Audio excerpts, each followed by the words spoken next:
Hello.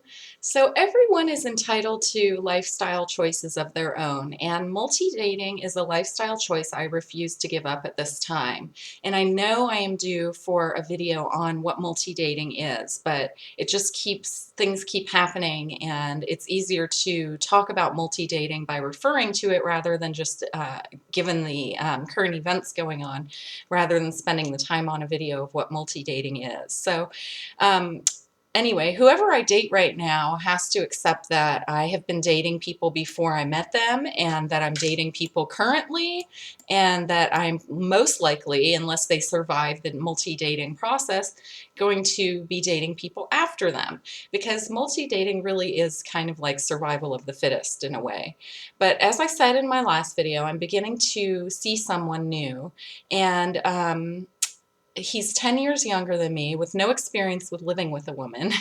And he's been quickly moving his scientific equipment into my house to show it to me under the pretense of showing it to me and then leaving it overnight, and kind of like he's got his toothbrush here and everything. So things have been moving very quickly and my feelings haven't been as intense as his.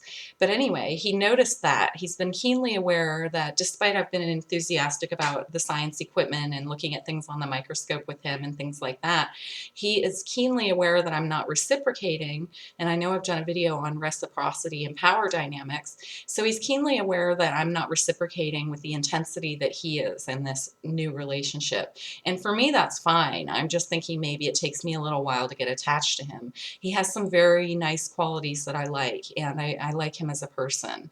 And I'm just not as overwhelmed by my feelings as he is. And I'd like to give him time to sort that out. So I've just been observing in a sort of detached way his adjusting to me and me adjusting to him. So he's been uncomfortable, I guess, with feeling that I haven't been reciprocating in the same way that he has. And so he attempted to give me an ultimatum yesterday by telling me that he feels that he's sort of wrapped around my finger, and that he wanted to give me time and space to decide what my feelings are for him before we go further. And I smiled and said, that's fine with me. And I was very happy that he moved a lot of his stuff out of my house and had a friend come and bring him over. He doesn't have a car.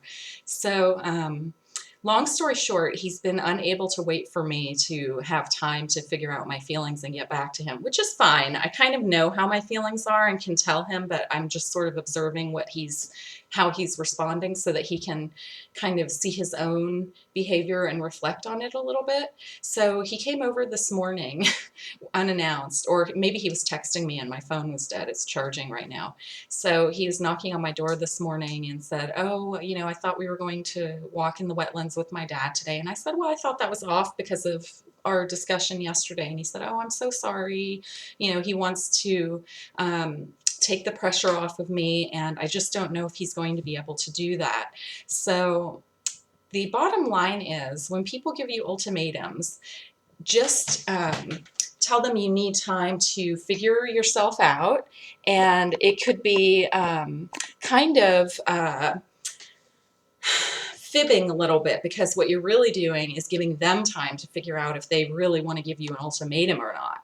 And if they really like you, they're going to come back to you and say, I was unable to wait to hear back from you, and they will renege on their ultimatum. So I think he's gotten to the point now where he was actually the one who needed to reflect on his own feelings and come to a decision, and that decision is that he's going to have to wrestle with me multi-dating and seeing other people, and it's going to be hard for him, I can tell. So I'm going to try to make this relationship work and see if he can survive the multi-dating process.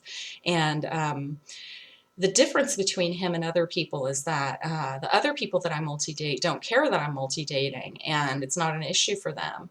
And some of them flake away and are like that because they're flaky, and some of them are like that because they know the perils of beginning a relationship too fast, and they aren't going to put any ultimatums on me, and that feels free to me. It feels freeing to me, and I'm just not willing to give that up. So if someone gives you an ultimatum, first of all, ask for more time to figure out your feelings, and that's going to give them more time to reflect on whether or not they were very bright idea to give you an ultimatum and figure out that they're doing it out of desperation. I think that people give ultimatums out of desperation. It's sort of like the back against the wall last power move that some people can do, and I'm just not going to cave to it. I feel that I've caved to it in the past, and it's resulted in me moving in with people too quickly.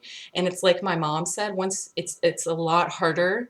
My mom always said it's a lot harder to get out of a situation than it is to get into a situation. It's kind of like life is like one of those sticky burrs at the beach that you get, that's like a seed, a grass seed almost, that once it gets in, you can't pull it out very easily because it's got prongs on the end of it, right?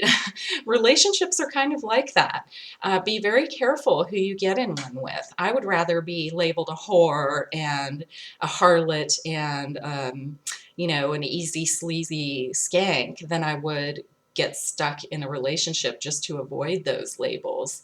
In fact, I had a little story about that, which I've forgotten now and might put in a new video because I've been talking for 6 minutes. But anyway, if you've got some stories about ultimatums, share it in the comments. And thank you for watching. Have a great day.